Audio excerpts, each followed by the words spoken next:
or the Children of Captain Grant, by Jules Verne, Book 2, Chapter 10, An Accident. The next day, the 24th of December, they started at daybreak. The heat was already considerable, but not unbearable, and the road was smooth and good, and allowed the cavalcade to make speedy progress. In the evening they camped on the banks of the White Lake, the waters of which are brackish and undrinkable.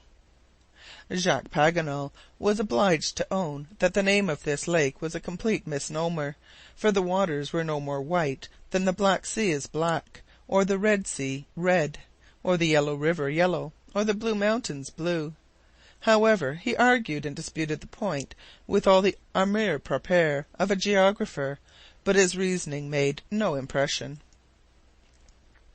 Mr. Olbinett prepared the evening meal with his accustomed punctuality, and after this was dispatched, the travellers disposed themselves for the night in the wagon and in the tent, and were soon sleeping soundly, notwithstanding the melancholy howl of the dingoes, the jackals of Australia. A magnificent plain, thickly covered with chrysanthemums, stretched out beyond the lake, and Glenarvan and his friends would gladly have explored its beauties when they awoke next morning, but they had to start. As far as the eye could reach, nothing was visible but one stretch of prairie enamelled with flower, in all the freshness and abundance of spring. The blue flowers of the slender-leaved flax combined with the bright hues of the scarlet acanthus, a flower peculiar to the country. A few cassowaries were bounding over the plain, but it was impossible to get near them. The Major was fortunate enough, however, to hit one very rare animal with a ball in the leg. This was the jabiru, a species which is fast disappearing, the gigantic crane of the English colonies.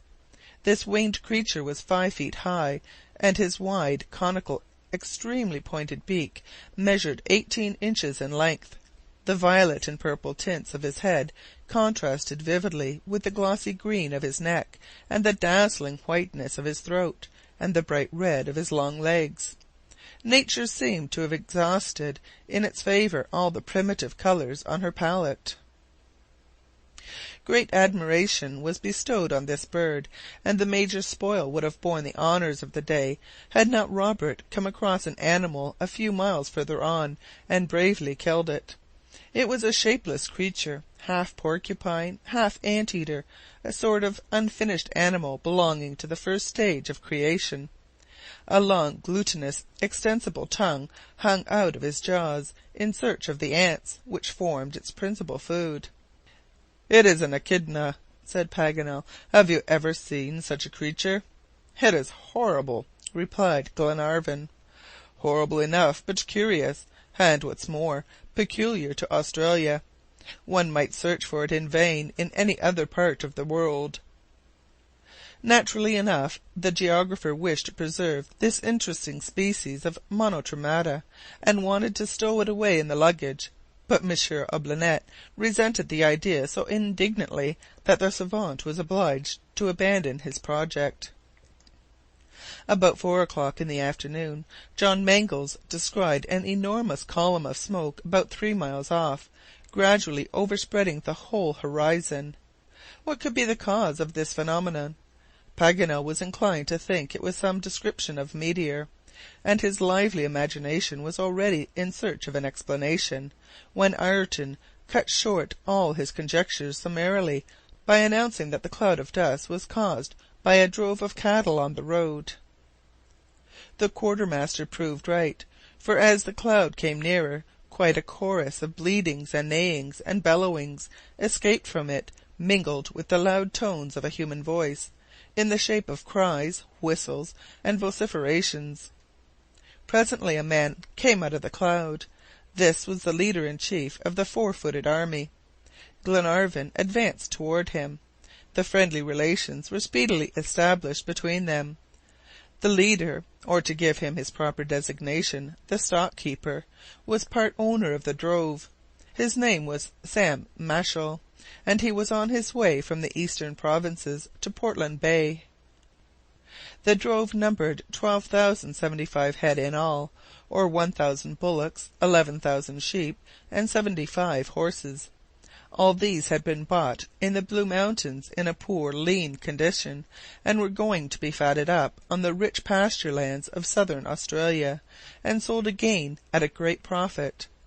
Sam Machell expected to get £2 on each bullock, and 10 shillings on every sheep, which would bring him in pounds 3,750.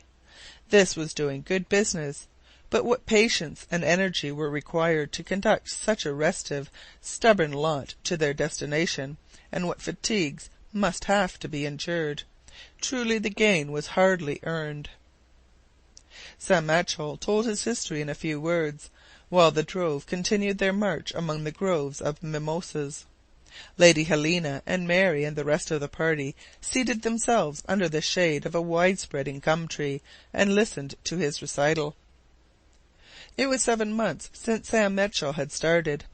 He had gone at the rate of 10 miles a day, and his interminable journey would last 3 months longer.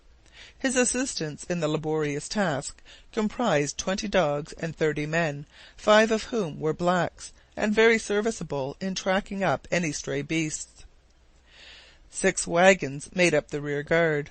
All the men were armed with stock whips, the handles of which are 18 inches long, and the lash 9 feet, and they move about among the ranks, bringing refractory animals back into order, while the dogs, the light cavalry of the regiment, preserved discipline in the wings. The travellers were struck with the admirable arrangement of the drove. The different stock were kept apart, for wild sheep and bullocks would not have got on together at all. The bullocks would never have grazed where the sheep had passed along, and consequently they had to go first, divided into 2 battalions. 5 regiments of sheep followed, in charge of 20 men, and last of all came the horses. Sam Machell drew the attention of his auditors to the fact that the real guides of the drove were neither the men nor the dogs, but the oxen themselves, beasts of superior intelligence, recognized as leaders by their congenitors. They advanced in front with perfect gravity, choosing the best route by instinct, and fully alive to their claim to respect. Indeed, they were obliged to be studied and humoured in everything, for the whole drove obeyed them implicitly.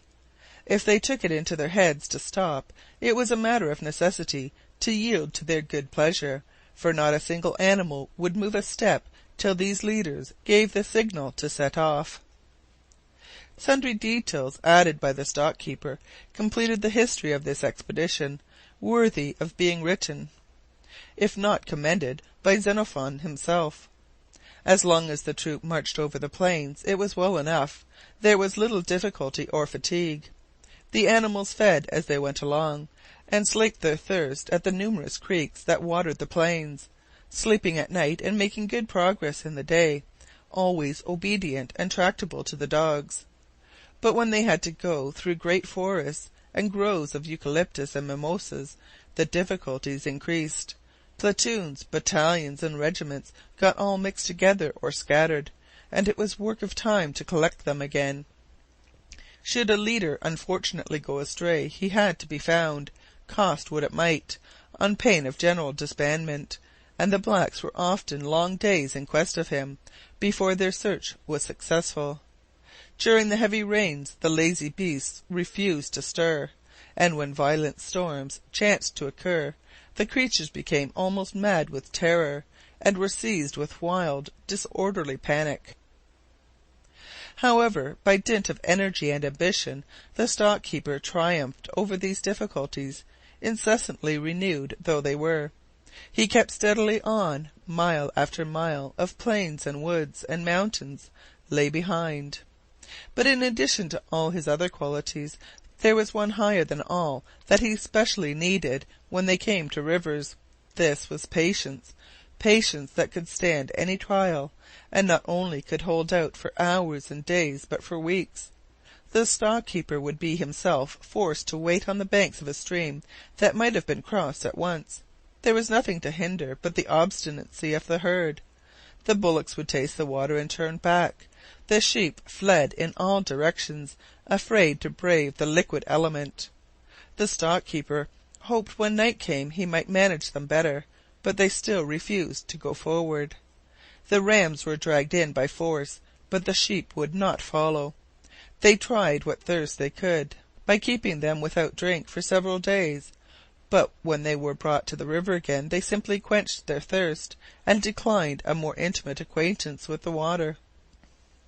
The next expedient employed was to carry all the lambs over, hoping the mothers would be drawn after them, moved by their cries, but the lambs might bleat as pitifully as they liked, the mothers never stirred.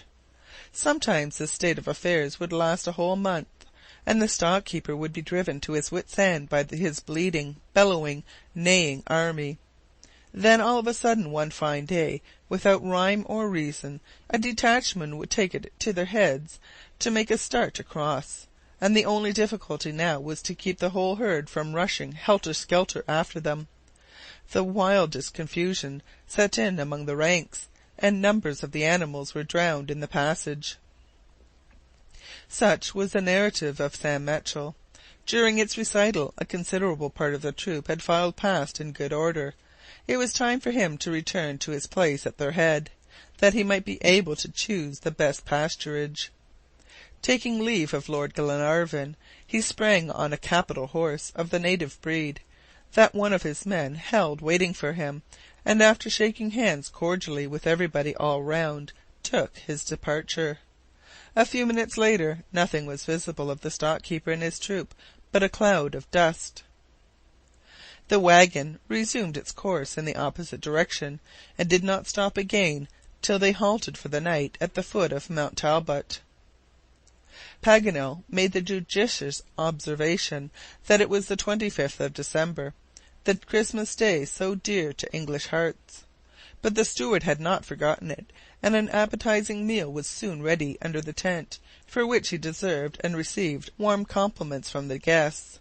Indeed, Monsieur Olbinett had quite excelled himself on this occasion. He produced from his stores such an array of European dishes as is seldom seen in the Australian desert: reindeer hams, slices of salt beef, smoked salmon, oat cakes, and barley meal scones. Tea ad libitum, and whisky in abundance, and several bottles of port composed this astonishing meal. The little party might have thought themselves in the grand dining hall of Malcolm Castle in the heart of the Highlands of Scotland. The next day, at 11 a.m., the wagon reached the banks of the Wimmera on the 143rd meridian. The river, half a mile in width, wound its limpid course between tall rows of gum trees and acacias. Magnificent specimens of the myrtaceae, among others, the Metroside Ross speciosa, 15 feet high, with long drooping branches adorned with red flowers, thousands of birds, the lories and greenfinches and gold-winged pigeons, not to speak of the noisy paroquets, flew about in the green branches. Below, on the bosom of the water, were a couple of shy and unapproachable black swans. This rara avis of the Australian rivers soon disappeared among the windings of the Wimmera, which water the charming landscape in the most capricious manner.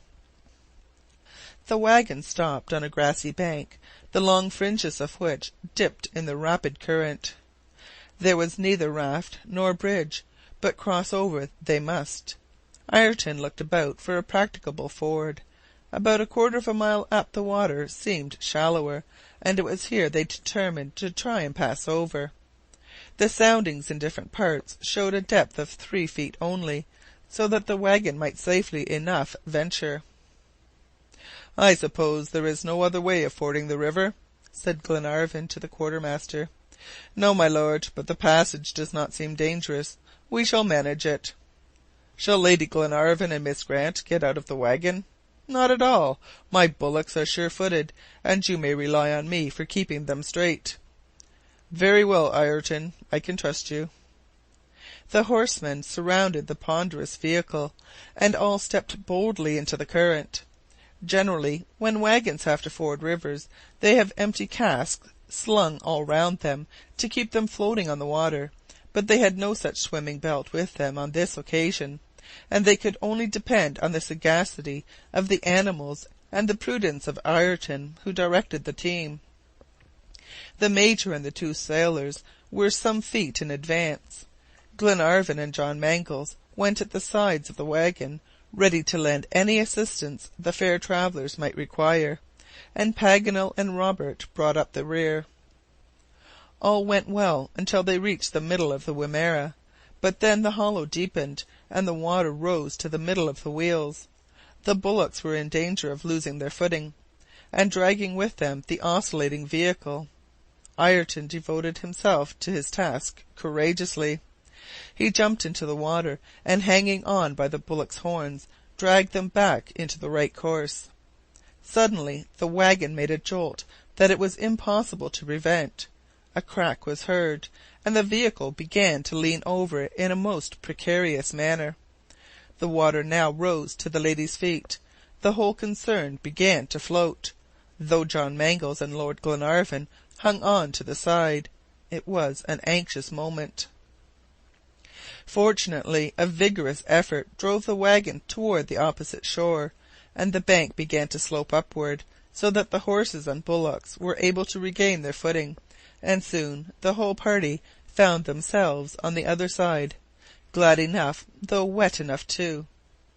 The fore part of the wagon, however, was broken by the jolt, and Glenarvan's horse had lost a shoe.